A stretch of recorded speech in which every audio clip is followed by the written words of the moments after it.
to Sudu Thanni. இன்னைக்கு நம்ம வீடியோல ஒரு சூப்பரான ஸ்டார்டர் ரெசிபி தான் பார்க்க போறோம். நிறைய ரெஸ்டாரண்ட்ஸ்ல இதை நீங்க பார்த்திருப்பீங்க. Caramalized pineapple எப்படி பண்றதுன்னு பார்க்கலாம். இது கூட ஒரு ஸ்பைசியான சாஸ் ஒன்று பண்ண போறோம். ரெண்டுமே ஒரு பக்காவான காம்போவா இருக்கும்.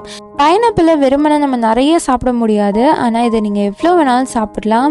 இதோட இன்க்ரீடியன்ஸை நான் டிஸ்கிரிப்ஷன் பாக்ஸில் கொடுக்குறேன். இப்போ வாங்க சேர்ந்து சமைக்கலாம். ஃபஸ்ட்டு நான் பைனாப்பிள் இந்த மாதிரி தோல் சீவி எடுத்துக்கிறேன். இதை நம்ம ஸ்லைசஸாக கட் பண்ணிக்கலாம். இதையும் நான் ஹாஃபாக கட் பண்ணிக்கிறேன். ஸோ உங்களுக்கு சாப்பிட்றதுக்கு ஈஸியாக இருக்கும். இந்த மாதிரி ஒரு 10 பீஸ் நான் எடுத்திருக்கேன். இது இருக்கட்டும். அடுத்து இதோட கோட்டிங் ரெடி பண்ணிடலாம். 3 டீஸ்பூன் பவுடர் பண்ண சர்க்கரை சேர்த்துக்கிறேன். இதில் ஒரு 1/4 டீஸ்பூன் பட்டை பொடி சேர்த்துக்கோங்க. பட்டை பொடி ரெடிமேடாகவே கிடைக்குது. அப்படி இல்லைன்னா சுருள் பட்டையை நல்லா அரைச்சிட்டு இதில் சேர்த்துக்கோங்க. இதை நல்லா மிக்ஸ் பண்ணிடலாம். இது மாதிரி மிக்ஸ் ஆனதுக்கப்புறமா நம்ம கட் பண்ணி வச்சுருக்க பைனாப்பிளை இதில் ஒவ்வொன்றா கோட் பண்ணி எடுத்துக்கலாம். இந்த மாதிரி 2 சைடும் கோட் பண்ணிக்கோங்க. இந்த மாதிரி நான் எல்லாத்தையுமே பண்ணிட்டேன். அடுத்து இதை நம்ம ரோஸ்ட் பண்ணிக்கலாம். ஒரு தவாவில் இந்த மாதிரி பட்டர் எடுத்து ஃபுல்லாக கோட் பண்ணிக்கோங்க. பட்டர் நிறையா இருந்துச்சுன்னா உங்களுக்கு கருகாமல் இருக்கும். ரோஸ்ட் மட்டும்தான் ஆகும், சீக்கிரமாக கருகாது. ஸோ நல்லா பட்டர் அப்ளை பண்ணிக்கோங்க. இந்த மாதிரி ஃபுல்லாக அப்ளை பண்ணதுக்கப்புறமா நம்ம கோட் பண்ணி வச்சுருக்க பைனாப்பிளை இதில் சேர்த்துடலாம். இதை 2 சைடும் திருப்பி போட்டு ஒரு 15 மினிட்ஸ் இதை நல்லா ரோஸ்ட் பண்ணி எடுத்துக்கலாம். அப்பப்போ இதை 2 சைடும் திருப்பி போட்டுக்கோங்க. கொஞ்ச நேரத்துலேயே இதில் கோட்டாக இருக்க சுகர் நல்லா கேரமலைஸ் ஆகிற வாசம் வரும். பட்டரில் அது நல்லா கேரமலைஸ் ஆகும். லைட்டாக ப்ரௌன் கலர்லாம் மாறினதுக்கப்புறமா பைனாப்பிளும் உங்களுக்கு சாஃப்ட் ஆகிடும்.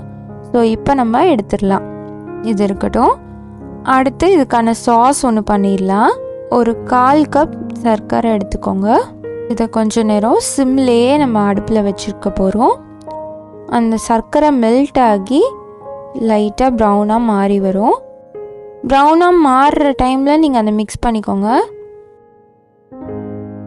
ஸோ டக்குன்னு இது மெல்ட் ஆகிடும். ஸோ மெல்ட் ஆகிற டைமில் 1 டீஸ்பூன் பட்டர் சேர்த்துக்கோங்க. சேர்த்துட்டு டக்குன்னு இதை மிக்ஸ் பண்ணிக்கோங்க. இது எல்லாமே டக்குன்னு பண்ணும், இல்லாட்டி கரிஞ்சிரும். எல்லாம் ரெடியாக வச்சுக்கோங்க முன்னாடியே. நல்லா மிக்ஸ் ஆனதுக்கப்புறமா இதில் ஒரே ஒரு பிஞ்ச் சில்லி பவுடர் சேர்த்துக்கலாம். 1 சிட்டிகை தான் சேர்க்கணும். சேர்த்துட்டு நல்லா மிக்ஸ் பண்ணிக்கோங்க. லைட்டாக ஒரு ஸ்பைசினஸ் இருக்கும், அது ரொம்ப சூப்பராக இருக்கும். திருப்பியும் உங்களுக்கு கட்டியாகிற மாதிரி இருந்துச்சுன்னா கொஞ்சமாக தண்ணி சேர்த்து நல்லா மிக்ஸ் பண்ணிக்கிட்டிங்கன்னா தண்ணியாக ஆகிடும். இந்த சாஸை நம்ம செஞ்சு வச்சுருக்க பைனாப்பிளில் சேர்த்துக்கிறேன். லைட்டாக கொஞ்சம் சில்லி பவுடர் ஸ்ப்ரிங்கிள் பண்ணிக்கிறேன். நம்மளோட சூப்பரான கேரமலைஸ்ட் பைனாப்பிள் ரெடி ஆகிடுச்சு. ரொம்பவே டேஸ்ட்டாக இருக்கும். கண்டிப்பாக மிஸ் பண்ணாமல் ட்ரை பண்ணி பாருங்கள். பைனாப்பிள் நிறையா மிஞ்சினா கூட நீங்கள் எந்த மாதிரி ரெசிபி பண்ணிடலாம். ஏன்னா இது எவ்வளோ வேணாலும் சாப்பிட்லாங்கிறதுனால உள்ளே போய்கிட்டே இருக்கும். இந்த ரெசிபியை நீங்கள் ட்ரை பண்ணி பார்த்தீங்கன்னா எனக்கு கிளிக் பண்ணி இன்ஸ்டாகிராமில் அனுப்புங்க. அதோட லிங்க்கை நான் டிஸ்கிரிப்ஷன் பாக்ஸில் கொடுக்குறேன். இந்த வீடியோ உங்களுக்கு பிடிச்சிருந்தால் லைக் பண்ணுங்கள். சுடு தண்ணி சேனலை சப்ஸ்கிரைப் பண்ணுங்கள். தேங்க்யூ.